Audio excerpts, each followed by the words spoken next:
Assalamualaikum warahmatullahi wabarakatuh. Perkenalkan, saya Dimas Sulistyo dari DDK Teknik Informatika kelas A dengan NIM V3422021. Di sini saya akan mempresentasikan tentang kepemilikan perangkat digital dan akses internet. Sebelumnya, apa sih latar belakang dibuatnya video dan PowerPoint ini? Latar belakangnya adalah untuk memenuhi penugasan LDTI atau Literasi Data dan Teknologi Informasi, sekaligus menambah wawasan atau pengetahuan, bahkan persoalan tentang dunia perinternetan. Apalagi pertumbuhan internet di Indonesia sangat fantastis. Sebelum pandemi, angkanya hanya mencapai 175 juta pengguna. Sedangkan data terbaru menurut APJII tahun 2022, pengguna internet di Indonesia mencapai sekitar 210 juta pengguna. Artinya, ada penambahan sekitar 35 juta pengguna baru di Indonesia.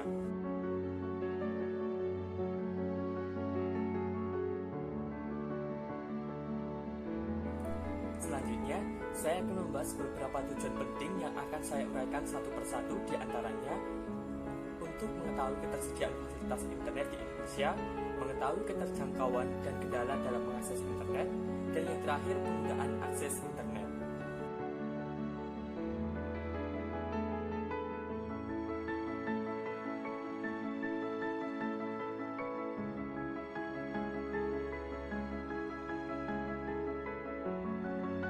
Pertama yang saya akan bahas adalah ketersediaan fasilitas internet.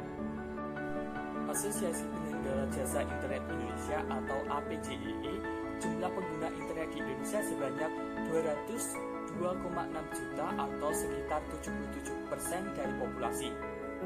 Artinya, masih terdapat 23% sisanya, yakni sekitar 64 juta masyarakat yang masih belum tersentuh internet.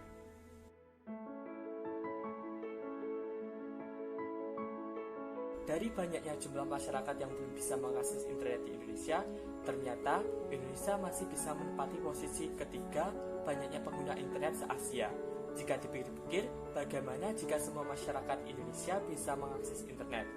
Pasti menempati posisi pertama pengguna internet se-Asia, bahkan bisa mengalahkan negara-negara maju di dunia.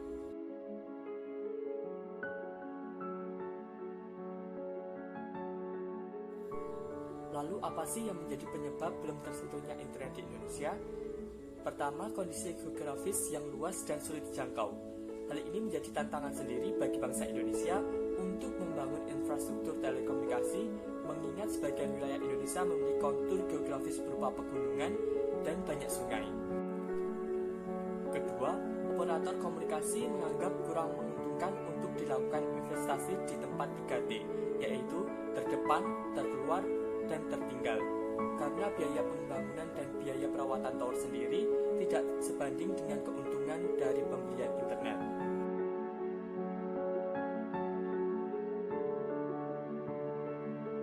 Yang ketiga, penolakan perkembangan teknologi di wilayahnya. Beberapa wilayah Indonesia masih menjaga tradisi dan peraturan adat, salah satunya penolakan terhadap teknologi. Hal ini menjadi faktor tidak terjamahnya internet di beberapa wilayah Indonesia.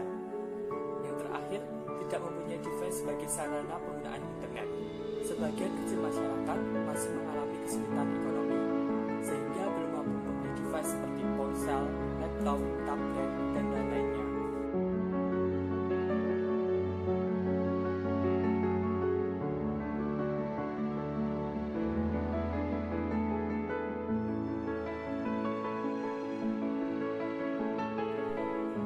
Selanjutnya, kendala dalam mengakses internet. Berdasarkan survei, hanya sebagian kecil masyarakat yang tidak mengalami gangguan saat menggunakan internet. Sedangkan masyarakat yang mengalami gangguan akses internet tergolong besar. Beberapa kendala di antaranya jaringan tidak stabil, jaringan internet tidak selalu ada, terkendala biaya paket, serta jika listrik padam atau hujan datang, sehingga langsung hilang. Hasil ini menjadikan kualitas jaringan internet yang ada di Indonesia sangat di bawah standar.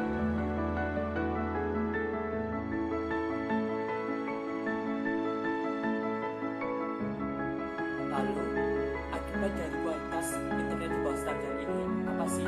Yang pertama, membuat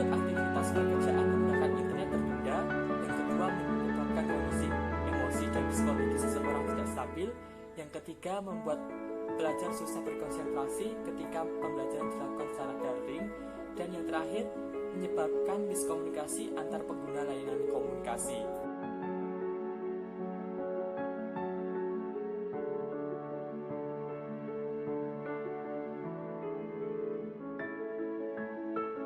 Selanjutnya, penggunaan akses internet. Hal menarik yang saya dapatkan di sini, menurut data yang dihimpun oleh katadata.com, 62% mengakses internet pada pukul 7-9 malam. Jika dilihat dari grafik tersebut, perubahan dari pandemi hingga ke new normal memiliki kecenderungan untuk menurun. Lalu, apa yang menyebabkan penggunaan akses internet menurun? Yang pertama, pembelajaran daring mulai berkurang. Hal ini dipengaruhi oleh pemerintah yang memberikan kelonggaran kepada siswa untuk dapat bersekolah secara luring. Yang kedua, peralihan pekerjaan menjadi luring. Beberapa perusahaan menerapkan work from home atau WFH.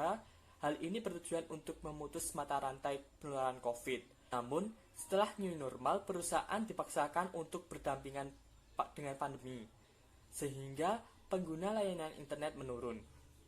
Yang terakhir, penggunaan media pesan berkurang. Hal tersebut dikarenakan beberapa orang mulai bertemu secara langsung, sehingga tidak membutuhkan messenger untuk berkomunikasi. Sekian presentasi dari saya, kurang lebihnya mohon maaf. Wassalamualaikum warahmatullahi wabarakatuh.